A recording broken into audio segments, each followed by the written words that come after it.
Aliás, eu li uma frase, doutor Luciano, que diz que o futuro da saúde não será criado apenas por médicos e enfermeiros. O que o senhor pode dizer sobre o futuro da saúde? Porque a saúde tem um outro viés, né? A tecnologia pode ser muito importante. A tecnologia será importante, muito importante, Alberto. Até porque o futuro, né? O futuro diz que nós vamos tratar muito mais da prevenção das doenças, muito mais do que postergar diagnósticos e tratamentos, o que é muito caro hoje em dia, né? Em especial depois da pandemia, com essa involução econômica que nós tivemos, né? Houve inclusive um investimento muito menor do PIB de todos os países do mundo, né? No Verdade. Brasil, para tu teres uma ideia, nós tivemos uma redução, né? O PIB previsto seria de investimento na saúde em torno de 15%, nós estamos em 10% de investimento. E isso é muito ruim, né? Não só para o Sistema Único de Saúde, como também para todos os planos de saúde, convênios, enfim, seguros.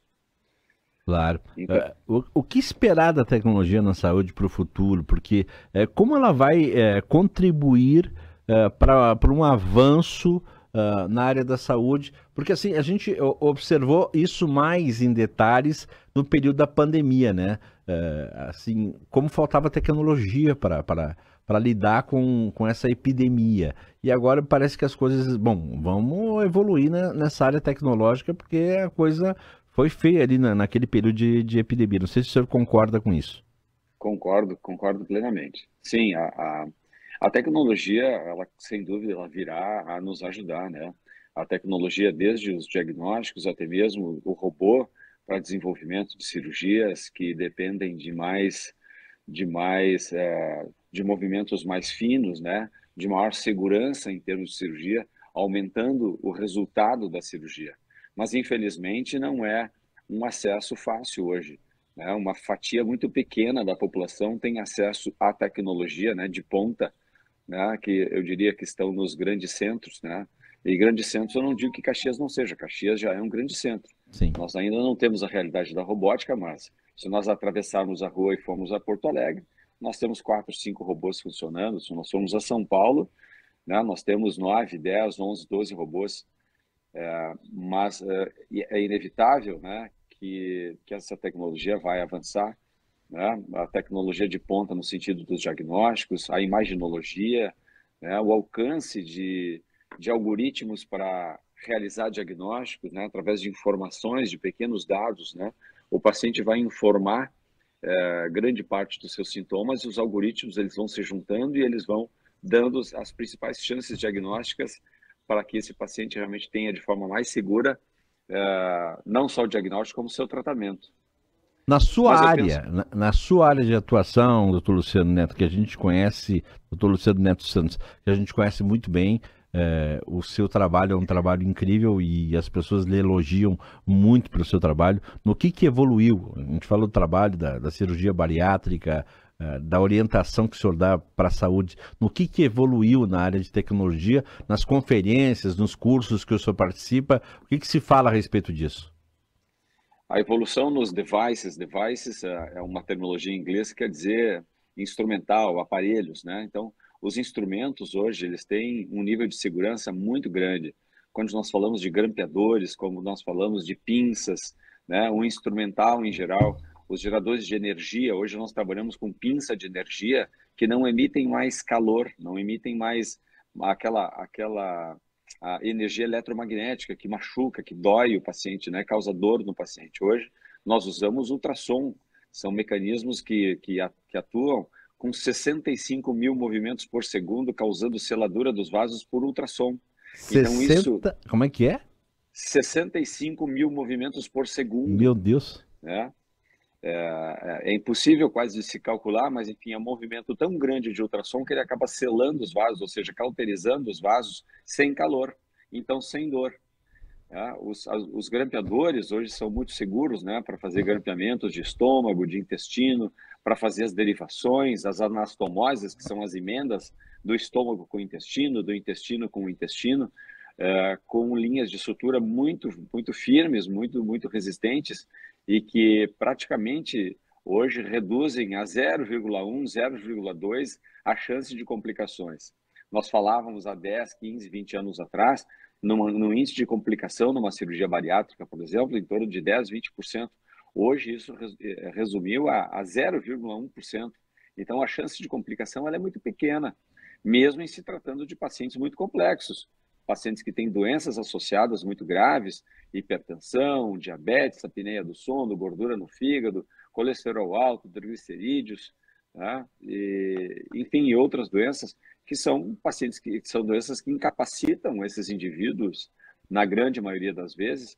Então, nós trabalhamos contra, nós remamos contra a maré nesse sentido. Nós precisamos ser muito efetivos, muito assertivos para que o resultado aconteça, para que esse paciente fique o mínimo de tempo internado, para que as cirurgias tenham microincisões, né? Hoje a videolaparoscopia, a robótica, permitem que nós façamos uma cirurgia dentro de uma hora e meia mais ou menos, e que o paciente fique em torno de 24, 36 horas internado e vá embora para casa com segurança.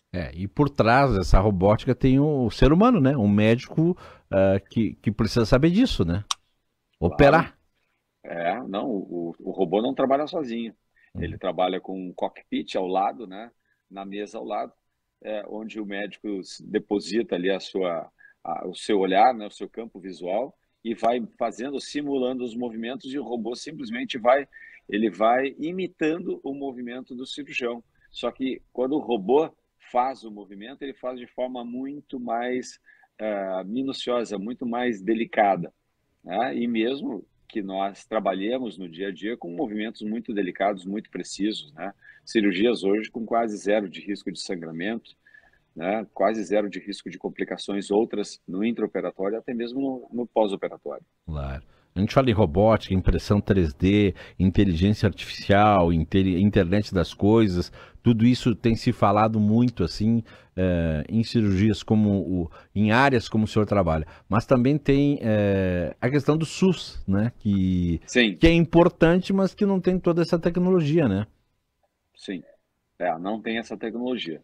O SUS, a grande preocupação do SUS hoje é fazer talvez aquela medicina mais generalista, né, onde o médico ele tem um entendimento sobre vários tipos de doença, e o acesso do ser humano, o acesso do paciente ao Sistema Único de Saúde, né, e nós sabemos que as demandas dos gargalos são muito grandes, mas seria muito mais efetivo a prática da prevenção das doenças do que realmente tratar as complicações delas mesmas, levando muitas vezes o paciente à UTI, né? O SUS hoje tem uma demanda grande de leitos de UTI, e muitas vezes pacientes, infelizmente, acabam morrendo por não conseguir um leito, né, para solucionar o seu problema. Isso não é um problema só de Caxias do Sul, isso é um problema do Brasil, é um problema do mundo, inclusive.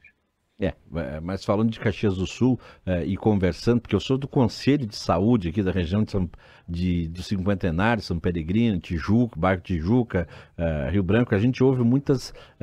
Bom, a semana que vem, por exemplo, vai ter uma grande ação em Caxias do Sul, vacinas e tantas outras ações. Só que os anti-vacinas não vão. E aí o dinheiro da vacina, quer dizer, o prazo da vacina, a vacina tem que ser jogada fora. E foi comprada com dinheiro público. Então as pessoas não estão entendendo a importância dessas ações das UBSs, das secretarias de saúde. Isso é muito ruim. Isso é ruim.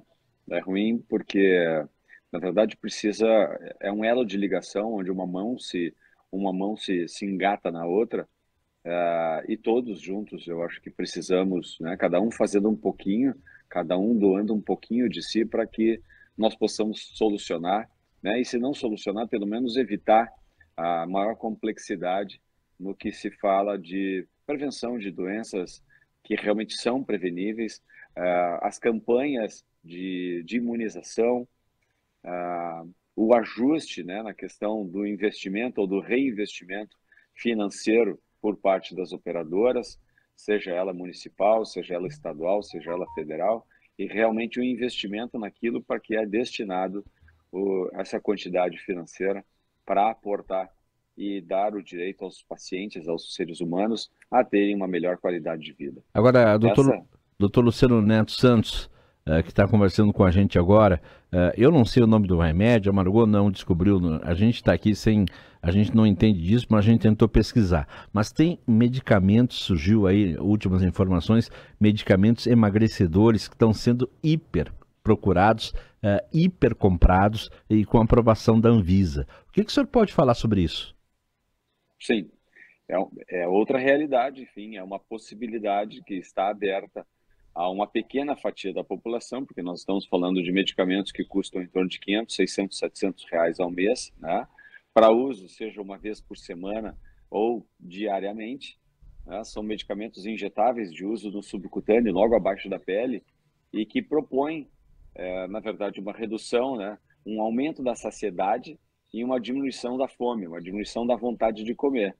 É claro que são medicamentos bastante efetivos, mas eles são muito caros, né? Não usando o nome comercial, mas um exemplo desse é a semaglutida. A semaglutida é uma realidade, é um frenesi, né? É um frisson na sociedade de pessoas procurando essa medicação, que nada mais faz do que uma desaceleração do movimento gástrico, ou seja, o estômago ele vai tendo um fenômeno de paresia, ele vai ficando mais parado, ele mantém o alimento por mais tempo dentro da câmara gástrica, e há uma diminuição do estímulo hipotalâmico, uma diminuição do estímulo lá no cérebro a investidas alimentares. Então, esse paciente ele vai passar mais tempo sem se alimentar, em especial das calorias, dos carboidratos, das gorduras, que são os vilões aí, né, do aumento de peso. Mas nada disso, é importante lembrar, Alberto, que nada disso, nem mesmo essas medicações de última geração, nem mesmo a cirurgia realiza o sonho de ninguém por si só. A atividade física, né, sair, fazer caminhadas, ir para uma academia, buscar programas de fisioterapia com pilates, né, e outras atividades afins, são muito importantes realmente na redução e na manutenção da saúde e na perda de peso para esses pacientes.